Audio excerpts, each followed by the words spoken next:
Welcome back to the channel, guys. I wanted to do a YMAG version 2 update. It's been about 6 months since the inception of the fund, and I wanted to showcase its performance and its total returns. So this ETF is crushing the Nasdaq since its launch. It's delivered a staggering 31.7%. It's a brand new income fund, outperforming tech giants. I want to take a deep dive and we break out what's led to YMAG's incredible start. So what's the investment strategy? It's a fund from YieldMax. It's a UCITS ETF. It's actively managed, where each fund seeks to generate monthly income from a diverse portfolio of covered call strategies. The covered call strategy is widely used as an income strategy that relies on the sale of options to harvest income from the volatility of a stock, including those that offer a small or potentially no dividends of their own. So it aims to generate monthly income from the sale of US listed call options on US listed stocks. The funds also seek to capture some capital growth through the exposure to the share price returns of the same stock. And so if we take a little bit of an overview of the fund itself, its NAV as of the 13th of October 2025 was around $54. Its distribution rate is around 24%. Its net assets is 41 million now. Shares outstanding is 760,000, and it has a TER or expense ratio of around about 1%. As I said, the inception was around about 6 months ago now, the 25th of March 2025. It is domiciled in Ireland and it is a monthly distributor. It is, as I said, UCITS compliant. You have the benefit of being able to hold this in a UK ISA or SIP. The portfolio managers are Tidal Investments, who also run the YieldMax products, and the issuer in the UK and Europe is Han ETF. It has a good broad availability in UK and Europe through the London Stock Exchange, the Extra and the Borsa Italia, giving registrations in multiple European countries. If we start to look at how the portfolio is set up, now the fund strategy, as I said, consists of two main parts: a synthetic long exposure to a basket of tech stocks, and that's physical exposure, and short positions on call options against those stocks to generate income. And this highly breaks down the portfolio. I just want to focus more on the long stock exposure, really, because that's the core of the fund itself. If we look at its holdings right now, we've got Oracle Corporation, which is obviously a very large company in the technology and software infrastructure space, at around 6%. It's obviously a constituent of the S&P 500. We then have Advanced Micro Devices, which is in the technology space doing semiconductors, and that's part of the Nasdaq 100 at around 6%. We then have Palantir Technologies, which is in the technology software infrastructure space and is a constituent of the S&P 500, and that's around about 6%. We then have Broadcom, another technology semiconductor player, that's part of the Nasdaq and is at 5.61%. We then have Coinbase, which is now not directly in the technology sector. It's in the financial services, financial data and stock exchange, but as people know, it's one of the largest brokers for crypto holdings and a crypto exchange. So we can see that's a constituent of the Nasdaq and it's around 5.5%. We then get to Taiwan Semiconductors, and this is another technology and semiconductor play, and it's part of the New York Stock Exchange, and it is at 5%. We then have Tesla, which is one of the rarer ones that sits in the consumer cyclical and auto manufacturers in the list. Now, I know some people argue that it's a tech company, but if you look at where most of its revenue comes from, it's still a car company, and that's around about 5% of the portfolio. We then have Netflix, which belongs to the communication services or entertainment sector, is part of the Nasdaq and is 4.68% of the portfolio. We then have Salesforce Inc, which is a technology and software application company, part of the S&P 500, and that's around 4.5% of the fund. We then have ServiceNow, which is a technology software infrastructure player, part of the S&P 500, and is 4.33%. We then have MicroStrategy, which here is listed as a technology and software application, but as we know, MicroStrategy is a bit of a Bitcoin play and a holder and hoarder of Bitcoin. Interestingly, it's part of the Russell. It has been knocking on the door of the S&P for a while now, and arguably could have made entry fairly recently. And that's around 3.84%. Then we've got Applied Materials, which is another technology semiconductor player, part of the Nasdaq at 3.75%. We then have Uber, which is another technology software application, and is part of the S&P 500, and it's around 3.5%. We then have NVIDIA, which is another technology semiconductor play, part of the Nasdaq at 3.45%. The next one we have is Dell Technologies, which is a technology company, but focused now, instead of the software, it's in the computer hardware sector, and that's part of the S&P 500, 3.33%. We then have Micron Technologies, which is a technology semiconductor, part of Nasdaq at 3.32%.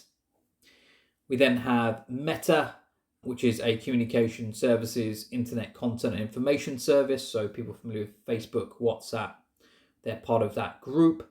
And that is part of the Nasdaq and at 3.21%. We then have Qualcomm Inc, which is one of the largest players in the mobile chip space. And it's a technology semiconductor and part of the Nasdaq. And it's around 3% of the portfolio. We then have Block, another software infrastructure technology play, as part of the S&P 500 at around about 3%. We then have Crowdstrike Holdings Inc, which is a technology software infrastructure play, which is part of the Nasdaq at just under 3% now.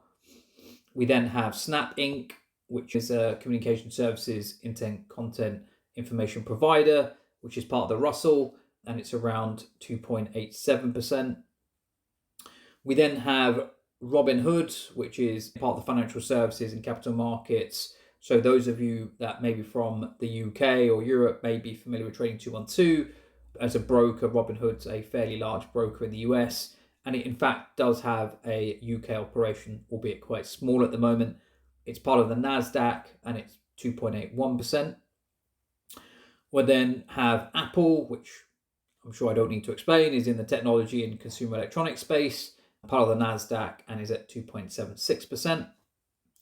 Another household name in the form of Amazon, which is in the consumer cyclical and internet retail space, part of the Nasdaq at 2.67%. We then have Alphabet, which is a communication services, internet content information provider. That's part of the Nasdaq at 2.55%. We then have Intel, which is in the technology semiconductor space, part of the Nasdaq at 2.45%. We then obviously have Microsoft, which is another technology software infrastructure player, and part of the Nasdaq at 2.32%. So we can see here that there is a common trend of very large companies within this fund. When we look at the asset sizes here, most of them are in the billion ranges. They're all part of the big indexes, the S&P 500 and the Nasdaq. Some sit outside with the Russell potentially, and some are just generally listed on the stock exchanges, but there are a fair few of those.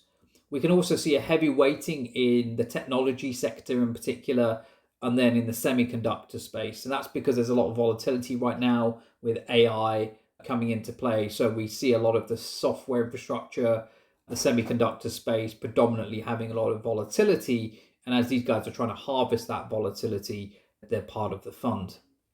We can actually see there is no fund that actually has more than 6% in terms of the long exposure. So there is a good spread there in terms of exposure across multiple companies. And all of these companies also have a fairly good future in terms of potential growth as well, due to the kind of market conditions that they're playing in. So we can see that dual exposure there, where they're running options on popular stocks, but also stocks that have good potential to grow. Okay, if we start to look at this now from a underlying volatility perspective, because obviously the idea is that they are trying to generate by selling options on these holdings. Obviously, the higher volatility generally leads to higher options premiums.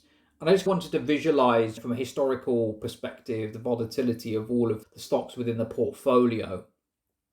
And we can actually see how we've got some very super volatile ones in the form of MicroStrategy and Coinbase and Robinhood and Palantir and Tesla. But then we have some very low volatility in comparison ones in the form of Oracle and Intel and Apple. So if we were to look at this, we're going from volatility of around 25% all the way through to 92%. And we can see a sort of staggering increase across the portfolio. If we were to look at this from a weighted average perspective, now I've done a weighted average just to give us a little bit more of a realistic view of the volatility or the historical volatility of the fund. Because obviously, if I did a general volatility without the weighting, it would probably be higher, probably more into the 50s and 55 range. So what I've done is I've basically taken all of the volatility of the historics, and then based on the portfolio weighting of the stock that we just looked at above, I've taken a weighted average, and that's come out at 46.5%.